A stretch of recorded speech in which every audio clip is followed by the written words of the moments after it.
सबसे पहले तो आप ये वीडियो देखें। उसका नाम नमाज गौसिया है, सरार नमाज गौसिया। तो इसकी तरकीब ये है कि नमाज मगरिब सुन्नतें पढ़कर 2 रकात नमाज नफल पढ़े, और बेहतर ये कि अल्हम्द के बाद हर रकात में 11 मरतबा कुल हु अल्लाह पढ़े। सलाम के बाद अल्लाह पाक की हम्दो सना करे, मसलन हम्दो सना की नियत से सूरत फातिहा पढ़े। फिर नबी सल्लल्लाहु अलैहि वसल्लम पर 11 बार दुरूद और सलाम अर्ज करे, और 11 बार ये कहे, या रसूल अल्लाह, या नबी अल्लाह, अगिस्नी वमदुदनी फी क़दाए हाजती या क़ादी अल हाजात।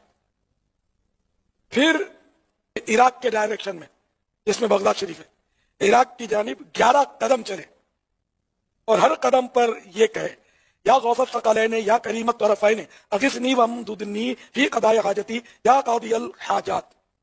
यानी ऐ जिन्नों इंसानों के फरियाद रस, और ए दोनों तरफ यानी माँ बाप दोनों ही की जानिब से बुजुर्ग, मेरी फरियाद पे पहुंचिए और मेरी मदद कीजिए, मेरी हाजत, मेरी जरूरत पूरी होने में, ए जरूरतों के पूरा करने वाले।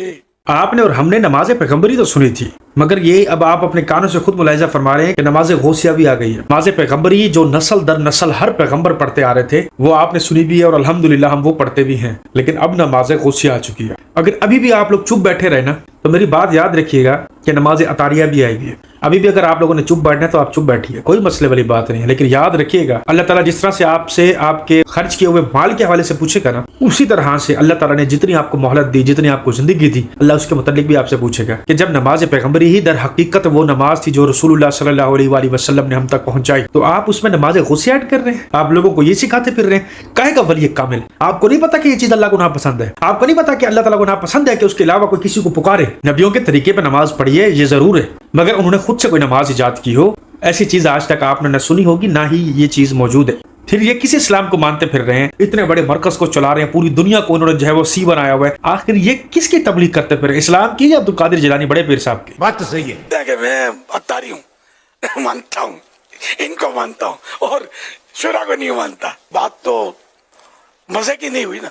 मरकजी मजलिस शुरा जो है दावत इस्लामी की, उसके बताए हुए तरीके कार पर जो दावत इस्लामी का काम करे, वो हकीकी दावत इस्लामी वाला। मजलिस शुरा पर तनकीद करे, इसके फैसलों पर तनकीद करे कि यूं नहीं करना चाहिए, इनको यूं करना चाहिए।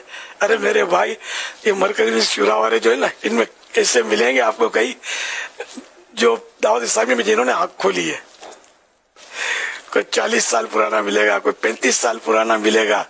आप इन्हें तनकीद करने वालों की तो इतनी उम्र भी नहीं होती, पैदाई बाद में भी होते हैं। तो अब ये कि इनके तजर्बे, ये छोटी छोटी जिम्मेदारियों से चल चल कर आज रुकने शुरा बने। अब ये सारे 25, 26, 27 मिलकर फैसला करें, ये इनकी गलती है साहब, ऐसा फैसला नहीं करना चाहिए। और तू कल से उठा यार, तुझे पूरा वुजू करना तो आता नहीं है, वो तो बोलते फैसला इन्होंने गलत कर दिया, ये फैसला नहीं करना चाहिए। तो जो ऐसी बातें करे उसका दावत इस्लामी से कोई ताल्लुक ही नहीं है, समझो। हकीकी भी नहीं है और जाली भी नहीं है, तो मुखालिफ है। तो शूरा का मुखालिफ है, वो दावत इस्लामी का मुखालिफ है। मतलब कि बाबा इलियास कादरी की नजर में वो बंदा सवाल कर सकता है जिसकी उम्र कम से कम कोई 200 साल हो। भाई जिसने सवाल करना होता है ना, उसकी उम्र नहीं देखी जाती कि वो कल पैदा होके उठा है, वो घुटनों से कल निकला है, ये 10 साल पहले निकला था या 20 साल पहले निकला था, है। अब एक बंदे की उम्र 60 साल है, वो बोल रहा है कि 2 जमा 2 जो होते हैं 6 होते हैं। ठीक है, सारी जिंदगी वो पढ़ा भी है, लेकिन एक उम्र का टाइम ऐसा आता है, ऐसा हिस्सा आता है कि दिमाग जो है वो बगलोल हो जाता है। अब वो बंदा बोल रहा है 2 जमा 2 6 होते हैं। हम उसे कहेंगे अगर इस पर तुमने बात की तो तुम ये सोच लो कि 60 साल पहले तो तुम्हारा नाम निशानी नहीं था, तुम तो 15 साल पहले पैदा हुए। और वो ये बोल रहा है कि भाई 2 जमा 2 4 होते हैं, मैं तो इतना बोल रहा हूँ, इसमें मेरा पहले पैदा होने या बाद में पैदा होने का क्या फर्क है? जो चाहते हैं कि इलियास कादरी के साथ सारे मामलात हों, तो उसके लिए आपको ये जितने लाल दाढ़ी वाले हैं ना माशाल्लाह से, तो आपको इनको मानना पड़ेगा, अपनी अकल के घोड़े इन पर नहीं दौड़ाने। ठीक हो गया? क्योंकि ये आपसे बहुत पहले पैदा हुए हैं। आप जो है वो सबसे बड़े सी हैं कि आप 15 दिन पहले पैदा हुए हैं या 15 साल पहले पैदा हुए हैं, और इनको पैदा हुए 60 साल हो चुके हैं। ठीक हो गया? ये बात अपनी खोपड़ी में अच्छी तरह डाल लेनी, नहीं तो मैं बता दूंगा अच्छी तरह।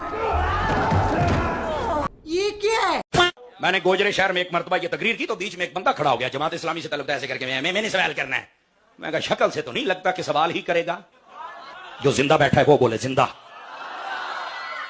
मैंने सवाल, मैं कहा कर भाई क्या सवाल है? तो कहने लगा जी आप क्या ये कहना चाहते हैं कि नबी पाक अपने रोजे में जिंदा है? मैं कहा बिल्कुल। तो कहता यार मैंने साइंस पढ़ी है, अकल नहीं मानती। मैंने कहा यहाँ अकल हो तो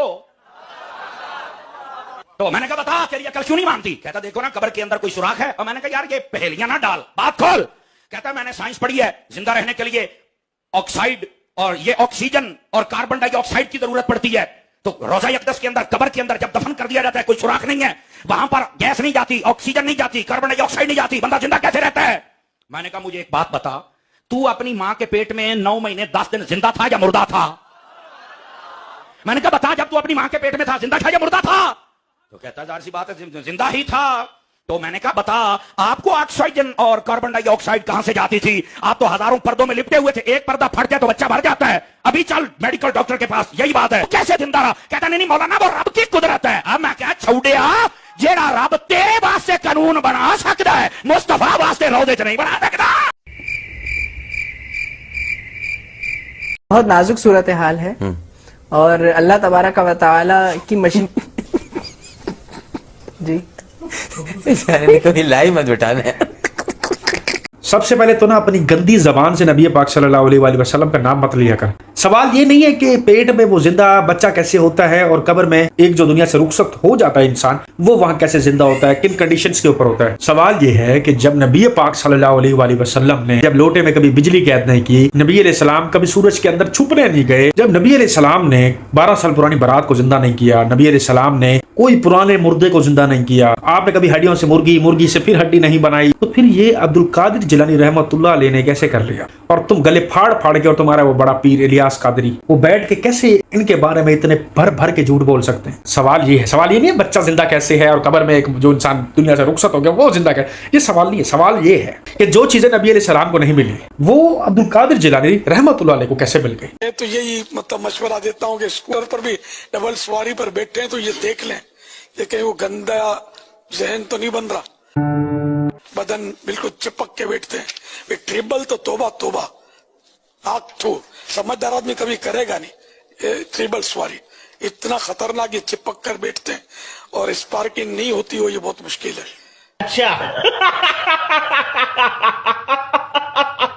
اب جتنے بھی الیاس قادری کو بڑا بڑا بڑا بڑا پیر مانتے ہیں اور پیر اعظم مانتے ہیں اور پتہ نہیں کیا کچھ مانتے ہیں, امیر اہل سنت کیا ایک پیر کو, کیا ایک ولی کامل کو اس طرح کی لینگویج زیب دیتی ہے؟ آپ لوگ سمجھدار ہیں, مجھے بتانے کی ضرورت نہیں ہے کہ وہ پلگ کس کو کہہ رہے ہیں, وہ شارٹ ہونا کس کو کہا جا رہا ہے, یہ تمام چیزیں آپ کو معلوم ہے کہ کراچی والوں کی لدھی زبان ہے. جو کہ میرے کراچی کے میچور بھائی دیکھ رہے ہوں گے نا, ان کو پتا ہے کہ اس طرح کی لینگویج کون استعمال کرتے ہیں. ایک پیر کو اس طرح کی نازیبا زبان کا استعمال کرنا, ایسی کرسی پہ بیٹھ کے جس کو ممبر رسول کہا جاتا ہے اور کروڑوں اربوں لوگ دیکھ رہے ہیں, تو اس طرح کی چیزیں ایک ولی کامل کو زیب دیتی ہیں. اس چیز کا ذرا مجھے جواب ضرور دینا ہے آپ لوگوں نے. الیاس قادری کے پٹھو حضرت امیر اہل سنت آپ کے والد گرامی قدر کے بارے میں آپ کے خالو جان کہتے ہیں کہ آپ حضور غوث اعظم رضی اللہ تعالی عنہ آپ کے دیوانے بھی تھے اور قصیدہ غوثیہ کے عامل تھے.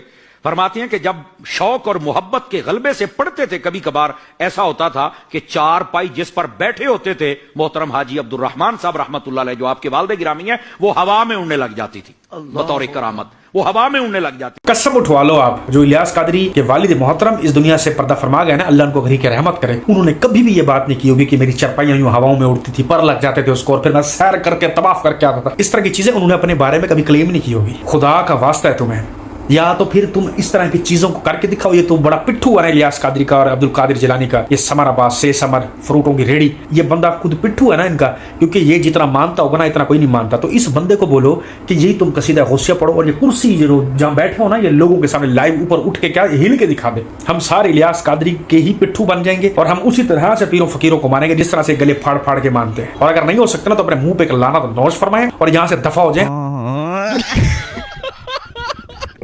تو خیر یہ ویڈیوز یہاں تک تھی, امید کرتا ہوں کہ آپ کو تمام ایکسپلینیشن پسند آئی ہوں گی. اپنا رکھیے گا بہت سارا خیال, دیجیے گا. آدھی ٹیک کو اجازت, اللہ حافظ.